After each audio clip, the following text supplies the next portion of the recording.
All right, everyone, welcome back to another Sales Assembly study break. I am Christina Brady, President of Sales Assembly. I want to give a quick shout out to Vidyard, our sponsor. And I'm here today with Debra. So Debra, tell us a little bit about who you are and what you do. Yeah, so I'm Debra Senra. I am the SVP of Revenue at Hierology, and so I oversee customer success, implementation, sales, customer development, and Hierology is a recruitment software. Wonderful. Well, thank you for being here with us. Thinking about tactical tips that people can use right now, one thing that I keep hearing come up is this idea of work-life balance. And now that we are all working from home and we are not in the office, how do we find that balance and separate our life from our working life to our personal life? Sure. My honest answer to that is that work-life balance doesn't exist and it's the wrong thing to be chasing. I think somebody branded this idea by calling it work-life balance, and we've all forgotten what we're actually trying to get, and we've focused on balancing work and life. And at the core of why you want work-life balance is you want to be happy and peaceful and manage your stress levels and find joy. And I don't believe you find those things by trying to reach a balance. I actually personally find those things by being completely out of balance.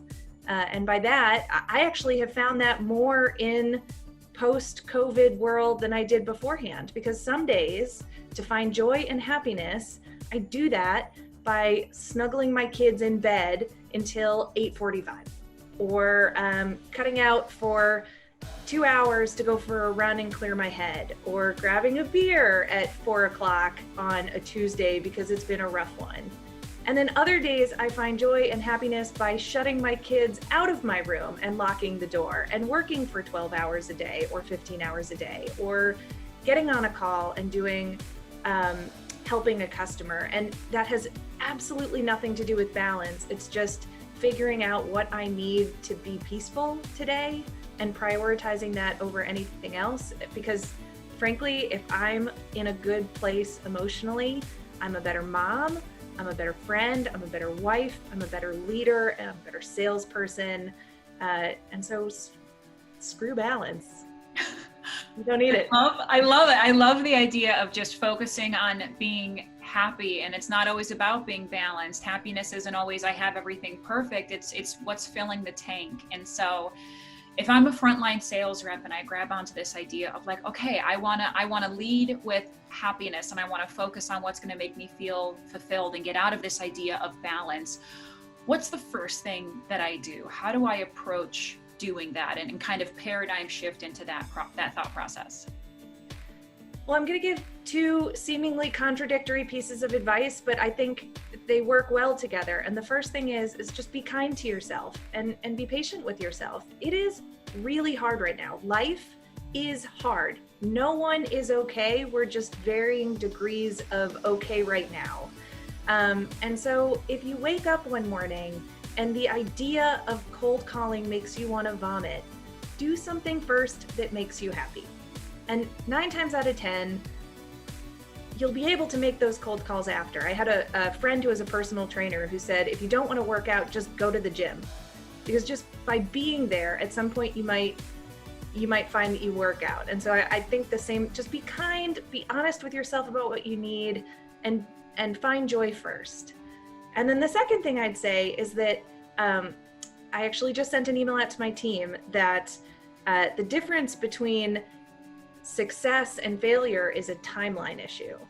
And you can see the Pelotons in the background. I had a Peloton instructor in a class say, she got asked the question, how do you build endurance? And her response was, you endure. And so I think about that too, that when something isn't going my way, or when I'm not reaching the goals that I want, just give myself a break, that like not hitting the goal that I want today isn't the objective. Today, you endure, you keep going, and you give yourself permission to try again tomorrow, and maybe you'll reach your goal then, and if not then, the next day. And so you reach your goals by enduring, and you learn to endure by enduring. And so that plus being kind to yourself and giving yourself what you need, I think that's the best advice I can give. It reminds me of sort of the 1% challenge, which is so often we bite off more than we can chew, and we set these super lofty goals that we will inevitably fail on. And then we beat ourselves up for failing at our goals, and that leads to us not feeling happy and fulfilled. And if the idea is just focus on 1% at a time, even if you do that 50% of the days of the year, how much further ahead are you in 1 year if you just focus on just one little bit, one little bit? And if you're constantly moving forward, one step back isn't that bad. You're still ahead of where you were. So it's a great way of thinking, and it's about mental health and happiness. And I always think it's great to take things in that direction, and it's a good reminder. So thank you so much for sharing that and being honest. We all need a good, honest spoonful here and there. So once again, I'm Christina Brady with Sales Assembly. Thank you to Vidyard, and Debra, thank you so much for sharing and being here today. We appreciate it. Thank you. See you next time.